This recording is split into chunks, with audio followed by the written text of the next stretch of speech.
सभी वानरों ने अपना अपार बल कहा कि मैं ऐसे कर सकता हूं, मैं ऐसे कर सकता हूं, ऐसे कर सकता हूं, लेकिन समुद्र जो 100 योजन की जिसकी लंबाई है, 4 कोस, लांघने में सबको संदेह प्रकट होता है। तब जामवान जी कहते हैं कि तुम तो यूं ही घबरा रहे हो, मैं बूढ़ा हो गया हूं।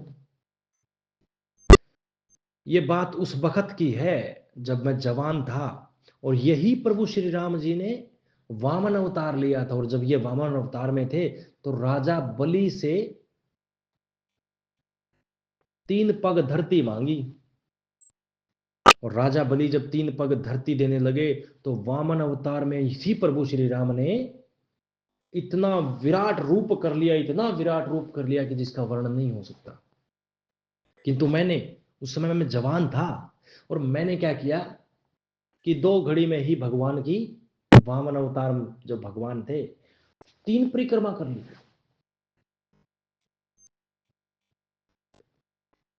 3 परिक्रमा कर ली 2 घड़ी में। ये क्या है कि उनको प्रेरणा देने के लिए, वानरों के अंदर साहस भरने के लिए जामवंत जी कर रहे हैं। अंगद कहते हैं कि मैं चला तो जाऊंगा लांग करके, लेकिन वापिस कैसे आऊंगा।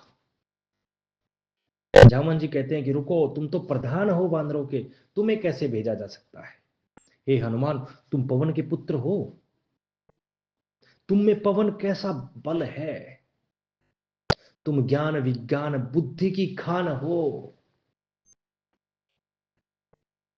तुमने क्यों अपनी चुप साध रखी है। इतना कहते ही हनुमान जी ने जब अपने शरीर को कसा तो उनका इतना विराट रूप हो गया, इतना विशाल का रूप हो गया जिसका वर्णन नहीं किया जा सकता।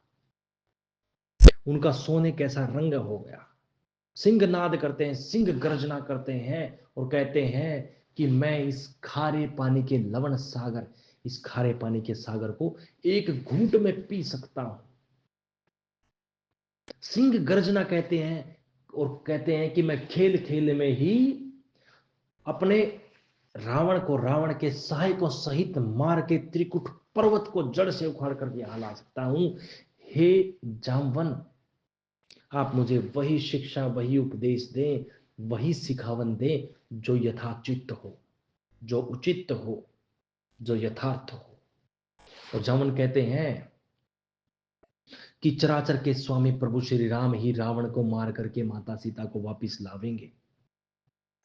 वानरों को तो वो केवल खेल के लिए साथ रखेंगे, वो चराचर के स्वामी हैं, वो यहां नरलीलाएं कर रहे हैं, किंतु उनको किसी की आवश्यकता नहीं है। तुम्हें बस इतना करना है कि तुम माता सीता को देख करके आओ, वापिस लौटकर उनकी खबर कह दो, बस तुम्हें इतना करना है। जब प्रभु श्री राम रावण को युद्ध में हराकर माता सीता को वापस लेकर आवेंगे, तब देवता और नारद मुनि भगवान का यश तीनों लोकों में गावेंगे।